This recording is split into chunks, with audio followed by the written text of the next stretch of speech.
back to our local forecast here in southern Colorado with meteorologist Sam Schreier. Melons and crops like heat, but they also like a lot of moisture, right? So this is the graph of the annual precipitation we'll see in Colorado Springs for the whole year. But in areas like Pueblo and the Plains, the graph is extremely similar. Colorado in general sees that spike into July and August, but then from there we start to transition down and we start to then look at snow more than actual rain equivalent. So in the winter, precipitation looks super low because that snow content is high, but the liquid water is much lower. So in July, we tend to see the most water.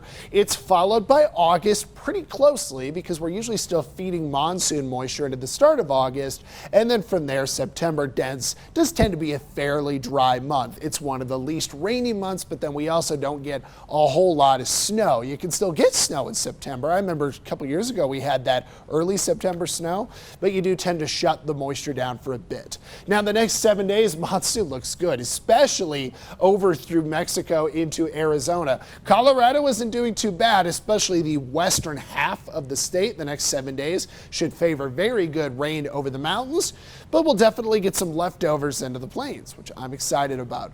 Today is one of those days. We are seeing pretty good mountain storms, but we should get some into our region.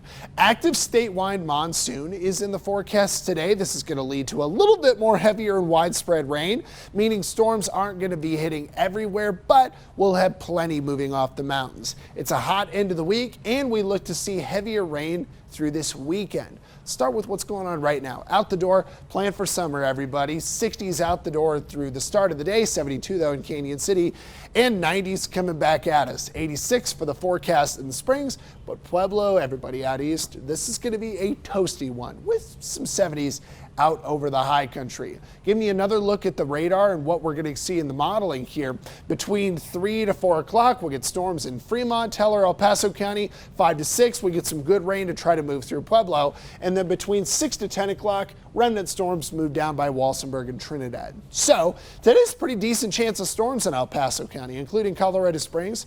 Tomorrow, the chances are a little bit lower. Not gone, just a little bit lower, and we're going to see more rain chances going into the weekend. I will say the weekend, Saturday and Sunday, rain looks heavier and will be a little bit cooler out there.